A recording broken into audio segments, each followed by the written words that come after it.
I am going down I am taking everyone with me. अमेरिकेच्या ह्या मोटोचा नवीन latest victim म्हणजे पाकिस्तान आहे.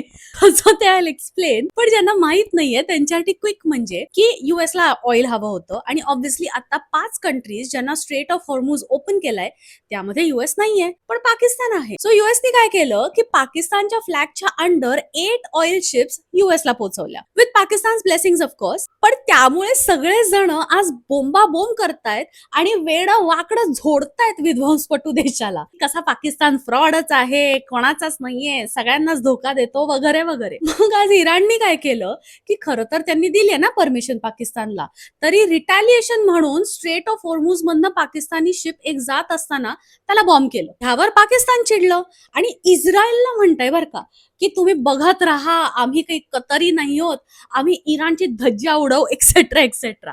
तर म्हणजे हे इस्रायलला का सांगताय?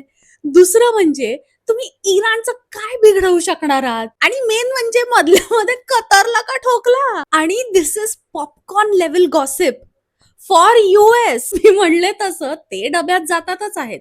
त्यांना आता वेस्ट एशियामध्ये यायचं आहे, चायनाला हरवायचं आहे आणि पाकिस्तान सारखे वोलाटाईल देश ट्रेडसाठी डेव्हलपमेंटसाठी चांगले नाहीत. सो त्यांना आता ते सडनली न्यूक्लिअर थ्रेट वगैरे वाटायला लागले आहेत. सो मला काय वाटतं माहितीये का की ट्रम्पनी परस्पर काटा काढला. कारण नाही तर आयतं फ्री मिळत होतं चांगलं ऑइल, तर हे आम्ही असं करतोय बरं का असं का सांगेल तो? म्हणजे वैयक्तिक तो माणूस ह्यावर ऑब्व्हियसली मी भाष्य करत नाहीये, पण युएस असं का सांगेल ना आपणहून? इतकेही वेडे नाहीयेत पायावर कुऱ्हाड मारून घ्यायला ते. Unless they wanted Pakistan to be bombed. त्यामुळे दे वर लाईक कसं उल्लू बनवला बघा इराणला, थँक्यू पाकिस्तान. आणि मग आता पाकिस्तानला सगळे सोडतायत.